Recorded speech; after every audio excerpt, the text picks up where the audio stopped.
Hey everyone, welcome to episode 3 of the Yogi Misfit Sessions Summer Series. That was a tongue twister today. Before we dive into the show here, I wanted to remind everybody that we are now on Spotify. So come and find us under the Yogi Misfit Sessions or Danny Pomploon. If you love the show, please leave a review on iTunes. Without further ado, here goes episode 3 of the summer series.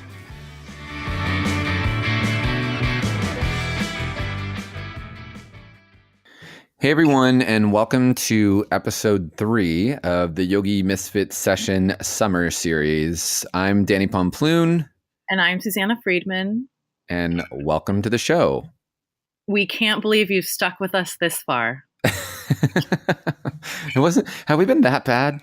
No, I just, when we get talking, sometimes it can get off the rails. Well, I mean, yeah, what were we talking about? What?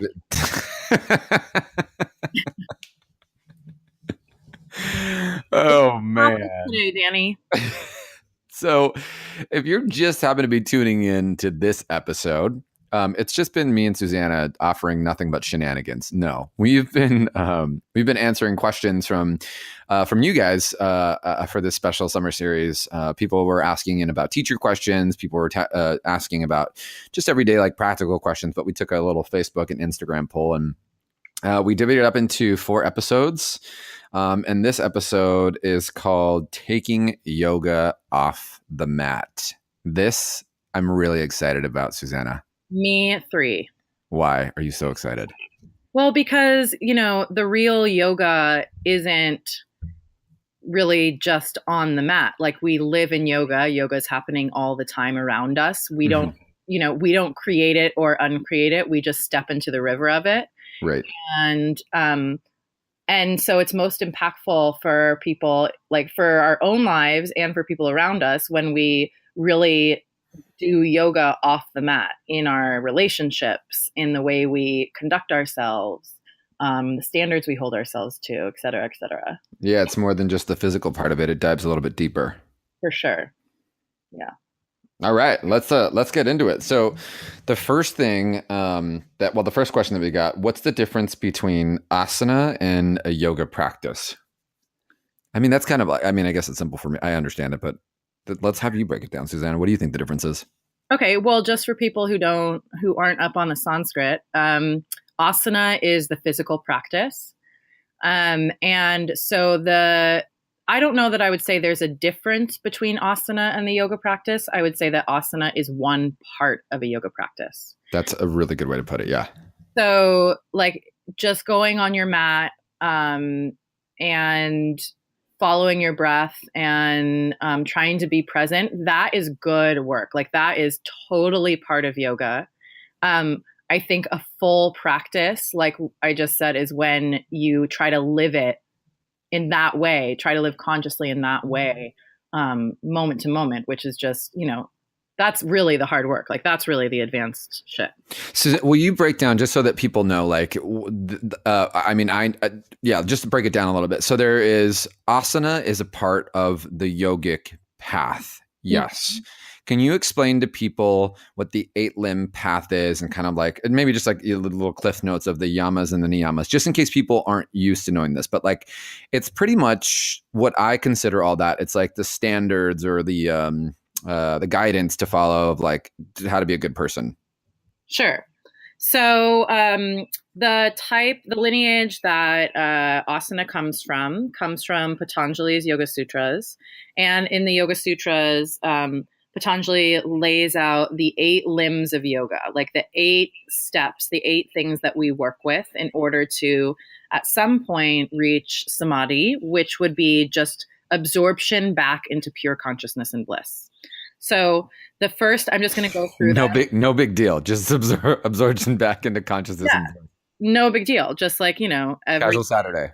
Yeah. Just like a casual, easy Thursday morning. Great. So the 8 limbs are the yamas. These are our restraints and the way that we discipline ourselves morally, kind of like our vows we make to ourselves and to, God. Niyamas, which are our duties kind of on a more social level, like the social construct. Right. Asana is the third one, which means seat or posture, but we use that word for all of our physical practice. Right. Pranayama, which is breathing techniques. Prana also means energy, and yama again is restraint. So it's actually learning how to harness the energy through the breath. Pratyahara is sense withdrawal, meaning that we kind of stop letting our awareness be pulled by sounds that we hear, things that we see. Like it's basically being like, don't always look at the shiny objects. Mm-hmm. See if you can like keep it in check and stay centered regardless of where your senses are trying to pull you. Mm-hmm.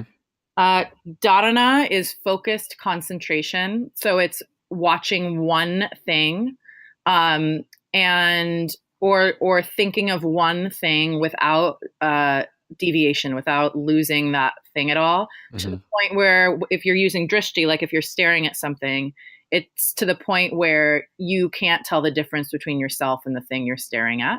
Mm-hmm. Dhyana is absorption in that thing, meaning the energy between the thing you're thinking of or looking at and you. The energy is freely flowing between, and there's not any separation. Does that make sense? Yep. The last two those two can get a little bit funky. And then the last one is samadhi, which is bliss or enlightenment or absorption into consciousness. And there are varying levels of samadhi. Like we can experience little bits of it all the time. And then there are those beings that kind of are just in that state. So when we practice these things, it's more than just you going to a yoga class and like doing the things that the teacher tell you to do, but then you go and you practice like self-study, self-care, so on and so forth. And that is what starts to define taking, your asana, just the one physical part of it, into an actual yogic practice. Totally. And I think for most of us, like I said this last time on one of our previous episodes, but my teacher's teacher, Dharma Mitra, says no yamas, no yoga. Right. So like no, if you can't stick to kind of the moral observances and the vows that you keep to yourself, it's very hard to do the rest of the work. And I like to call it like, I don't really remember what episode it was, but my friend Alyssa was on the show and she was talking about the yamas and the niyamas, but it's basically like how to be a good human, like how to better yourself and the people around you as well. Yeah, I completely agree. I love it. I always say that yoga is like basically how not to be an asshole. Yeah, totally. Don't be a douche. Yeah. All right. The next question we got is what books to start with or read? So taking your yoga off the mat and into, like an actual practice, like what are some good books to start with? I am actually sitting in my very fancy podcast studio, which is my bedroom floor and a kitchen chair table where my microphone is on and then my butt on a pillow. And I'm staring at all of my books. I wish you could see my podcast studio right now. What is it? It's basically a trash hole. I'm moving this weekend. Uh-huh. Yeah. So, just a nice sattvic pure space to get a clear mind. I'm basically living in like a dumpster. Anyways, I'm proud. So I'm staring at I'm looking at my library of books right now, and I can start to name all of them because they're all really awesome. But what are your favorites and why? And I have a feeling that we're going to have one. I'm fingers crossed that we have one book that we both love the same. And I think I know which one it is. Go ahead. You go first. Sure. If I interrupt you and get excited, it's because it was the book. Right. I think it's actually, we might have two books in common, possibly. Okay. So the Cat in the Hat and The Places You'll Go. Oh my God. Yes. How did you know? Oh man. Places You'll Go is actually a great book. It is a great yoga book. Okay. So I would say start with the Bhagavad Gita. Ding, ding, ding. And I think that it is accessible at so many different levels. On a base level, I mean, the name Bhagavad Gita means Song of the Lord. Mm-hmm. So on a very base level, it's a beautiful story written in really beautiful language that is just kind of a pleasure to read. You know, it's Hmm. interesting. Hmm. And then like at every level, there is something for you Yeah. in the Bhagavad Gita. Yeah. Like It's a, it's a really good story. yeah, and it was the book that changed Gandhi's life. Right. And I have my first copy of the Bhagavad Gita that I ever owned. I now have like many different translations and many different copies, but I go back to that one all the time because it's so interesting to see what drew my attention when I was reading it before versus what's drawing my attention now. Right. Like there's always something for you. So I say hands down start with the Bhagavad Gita. I have a recommendation for everybody too. The one that I like the most. I have a couple. I have the one that actually you, Susannah, gave me the blue cover. I'm looking for it on my shelf right now. Where is it at? Um, No, that was another one. That was the Sutras. Actually, I'm thinking of a wrong book. Oh, here it is. I found it. It's the Bhagavad Gita, and is it East Warren? yeah, East Warren copy? Yeah. Eknath Iswaran. Yeah, Easwaran. Really good read. Yeah. That one is Oh, really great because it gives you the synopsis of what's going on, and then it goes into the text. yeah. Um, Other ones, it's kind of like the Living Gita is what we use for the Love Story Yoga teacher training. It's Okay. so beautiful and incredible because it's also filled with anecdotal stories and then little parts that um, are leading up to this where the Bhagavad Gita starts, or just more stories about little intricate parts of the Gita. And that one is different because it goes through the verses and then it interrupts itself to tell, like, Swami Satchidananda will explain that verse and tell a story or whatever. So if you want to just read it through without interruption, the Ishvaran version is really, really good. If it works for you, that learning style of like reading something and then having an anecdote about it, the the Living Gita is really good. I love it. What's your next favorite book? Um, oh God, this is too hard. I think an important book for people who are on the spiritual path to read is Cutting Through Spiritual Materialism. That's a tough one though. Why? It's a lot to digest. Oh, for sure. That, That's right. that's a great book. I have it right here actually, and it's good. I'm not taking away from it. I think that it's tough. Yeah, you're right. I forgot that. What are we starting with? Yeah, what are we starting with? Here's what I have. Sure. Darren Main's Yoga and the Path of the Urban Mystic. Nice. Uh huh. Great book. Breaks down the stuff that we just talked about earlier in everyday life.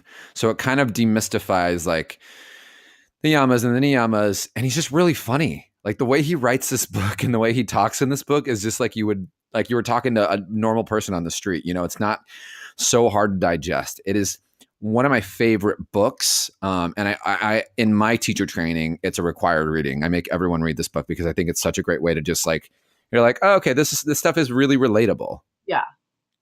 Um, I guess my other one actually would be the Yoga Sutras themselves can be a little bit hard to dive into. Mm-hmm. So actually, the next one, which we also use in the Love Story teacher training, is The Path of the Yoga Sutras by Nikolai Bachman. Okay. And it goes through, I think it's 52 of kind of the main ideas in the sutras. Mm-hmm. So it breaks them down in a way that is much less esoteric, Mm-hmm. much more applicable, modern language.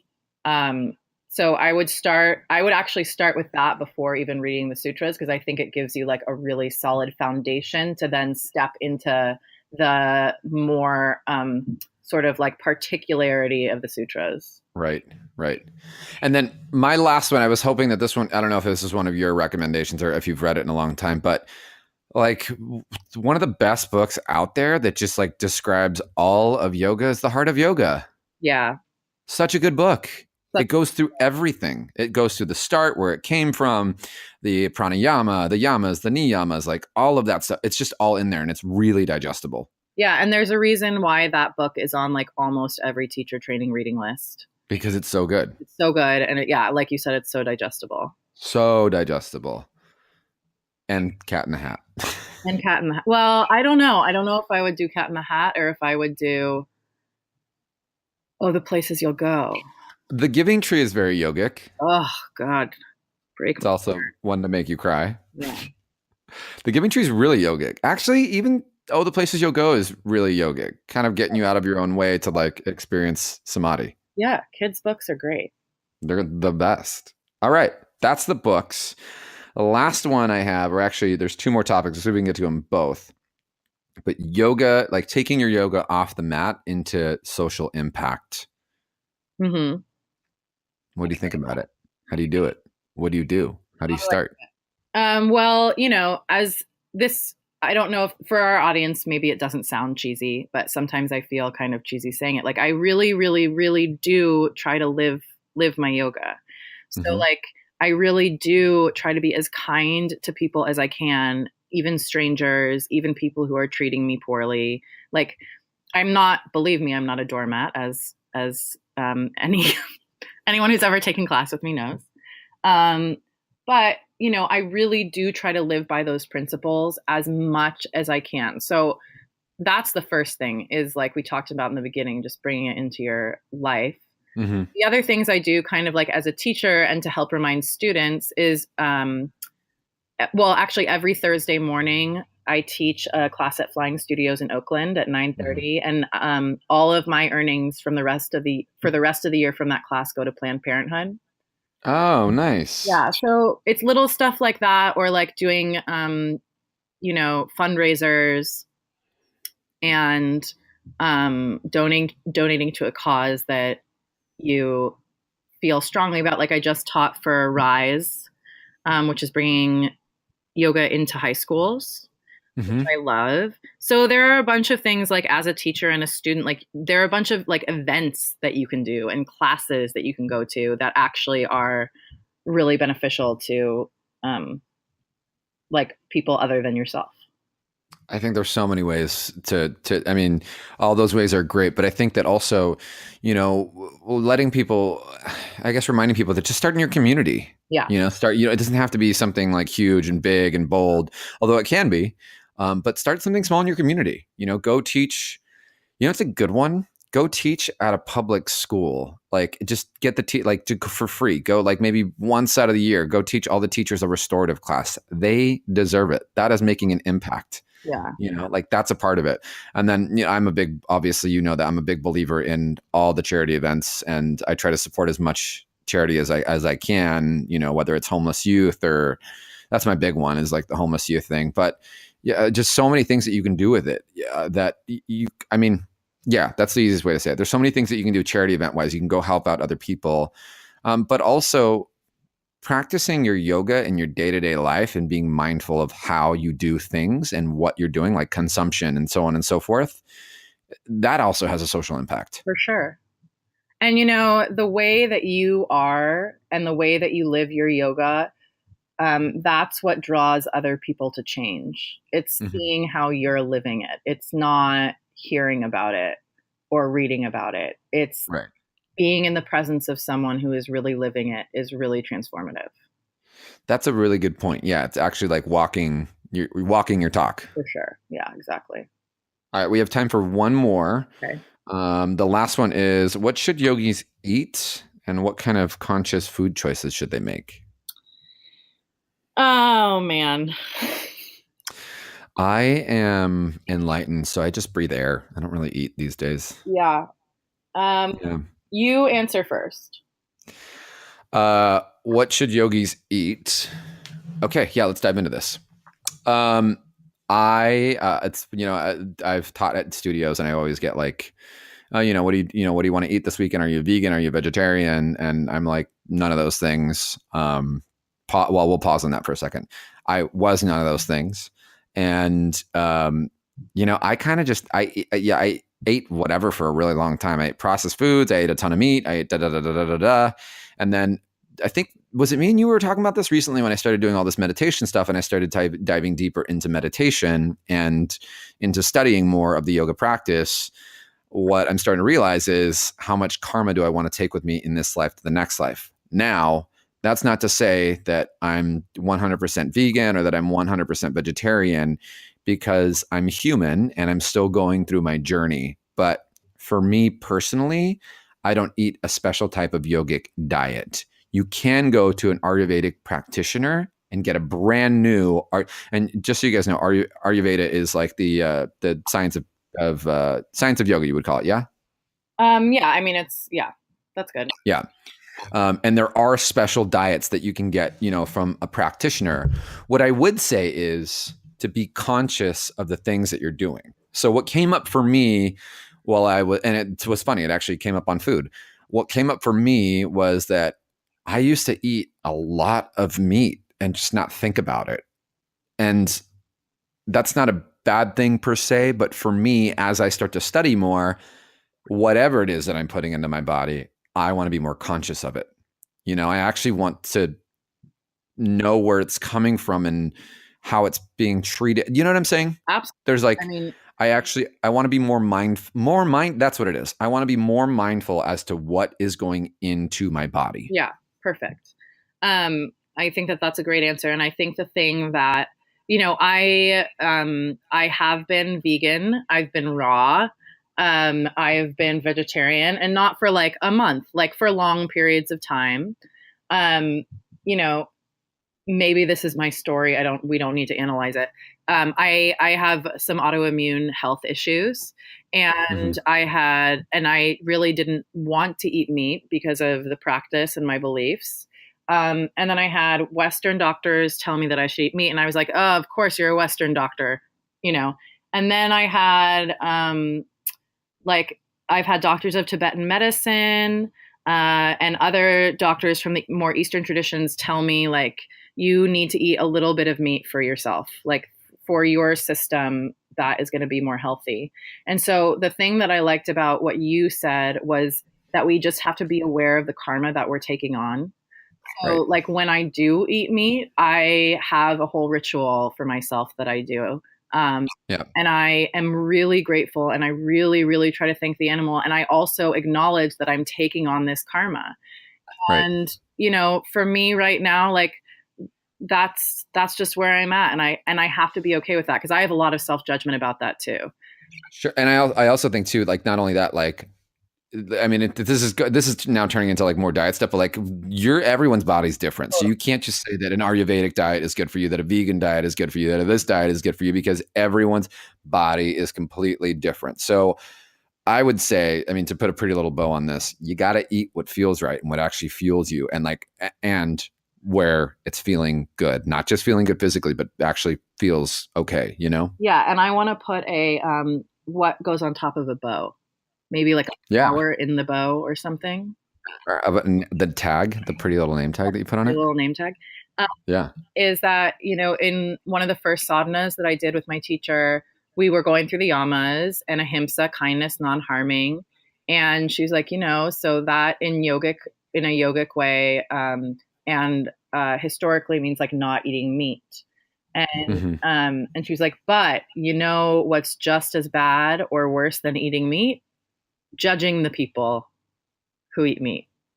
So like, I had to take that in for myself, like judging myself for it. Even about other people, but same. Elitist in anything isn't good. And someone that's going to, for me, it doesn't work for someone to have their agenda shoved down my throat. I don't want to hear it, because I don't do that to anybody else. Yeah, exactly. Yeah. Awesome. Well, we've covered all of the topics in today's session. Perfect. That means we're down to one more, and that's going to be so sad. I know. Well, I guess we'll just have to do more together. We can do like a winter warm-up session. Ooh, that's good. Winter Wonderland with Danny and Susannah. Come explore the wonderful world of yoga. Where we and at the start of every episode for that winter series, we sing Christmas carols. Well, I don't want to be exclusive, but what if we somehow figured out a way to make the sound of snow? Okay, let's do it. You've got this. Okay. I think we're done here. Yeah. I love you. Until the next Yogi Misfit summer session, this is Danny and Susannah. saying peace out. Bye.